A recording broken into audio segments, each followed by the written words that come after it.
VNM bulletin में अब वक्त है देश और दुनिया की बड़ी खबरों का।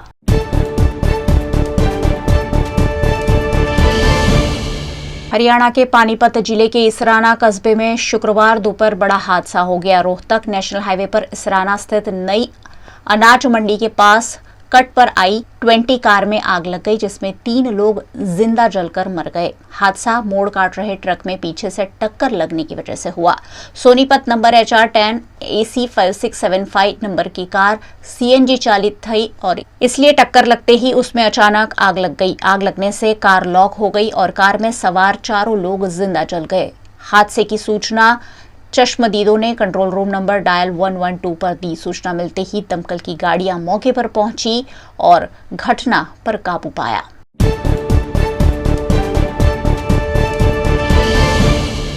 प्रधानमंत्री नरेंद्र मोदी ने गुजरात के भूज में के पटेल सुपर स्पेशलिटी अस्पताल का उद्घाटन किया। पीएम ने वीडियो कॉन्फ्रेंस के जरिए इसे राष्ट्र को समर्पित किया। उन्होंने कहा कि भूकंप से प्रभावित भूज के लोग अब कच्छ के पहले सुपर स्पेशलिटी अस्पताल के साथ एक नई किस्मत लिख रहे हैं। यह अस्पताल लोगों को सस्ती और गुणवत्तापूर्ण चिकित्सा सुविधाएं प्रदान करेगा। अस्पताल का निर्माण श्री कच्छी लेउवा पटेल समाज भूज द्वारा किया गया है।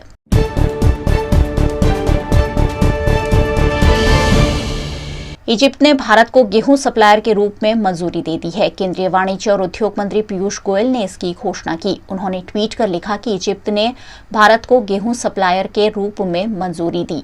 रूस यूक्रेन जंग के कारण कई चीजों की आपूर्ति सही से नहीं हो पा रही है। दुनिया खाद्य आपूर्ति का वैकल्पिक स्रोत की खोज कर रही है। ऐसे में मोदी सरकार आगे आई है। हमारे किसानों ने भंडारों को भरा रखा है और हम दुनिया की सेवा के लिए तैयार है।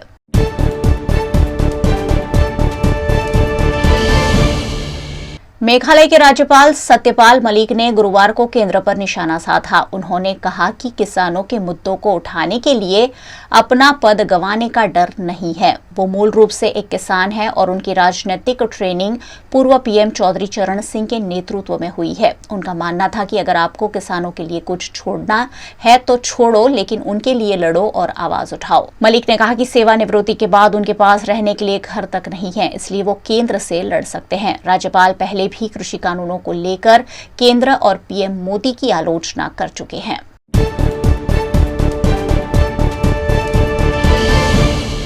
मेघालय के रीभोई जिले में गुरुवार को आए चक्रवाती तूफान ने भारी तबाही मचाई है। पिछले 3 दिन से हो रही भारी बारिश के बाद 1000 से ज्यादा घरों को नुकसान पहुंचा है। कई लोग बेघर हो गए हैं। चक्रवात के कारण रीभोई जिले के 47 गांव प्रभावित हुए हैं। तूफान में एक स्कूल समेत कई गवर्नमेंट प्रॉपर्टी को भी नुकसान पहुंचा है। डिस्ट्रिक्ट डिप्टी कमिश्नर ने स्थिति का जायजा लेने के लिए आपात बैठक बुलाई है। मौसम विभाग की ओर से अगले 3 दिन तक पूर्वोत्तर में अलग अलग स्थानों पर भारी बारिश होने की आशंका जताई गई है।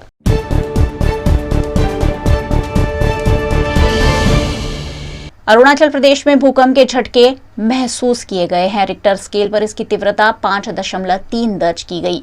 नेशनल सेंटर फॉर सिस्मोलॉजी के मुताबिक शुक्रवार सुबह 6:56 पर अरुणाचल प्रदेश से 1176 किलोमीटर उत्तर में स्थित पांगिन में ये झटके महसूस हुए। हालांकि इससे किसी तरह के जानमाल की नुकसान की खबर नहीं है।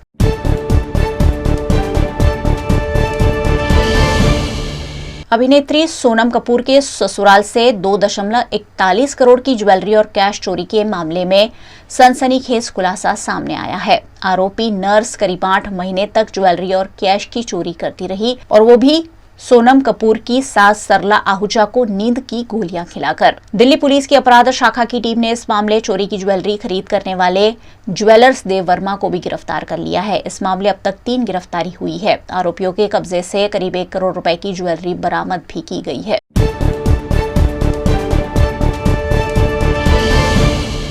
आलिया भट्ट और रणबीर कपूर की शादी की खूबसूरत तस्वीरें सोशल मीडिया पर लगातार शेयर की जा रही है। फैंस कपल की शादी से बेहद खुश है और उन्हें लगातार बधाई दे रहे हैं। इसी बीच सोशल मीडिया पर कुछ फोटोज भी वायरल हो रही है, जिसमें कोलकाता के फैंस रणबीर आलिया की शादी मना रहे हैं। फैंस ने धूमधाम से दूल्हे राजा रणबीर की बारात निकाली है और दुल्हन आलिया को भी लोग लेकर आ रहे हैं। इन फोटोज को देखकर फैंस अपनी हंसी नहीं रोक पा रहे हैं।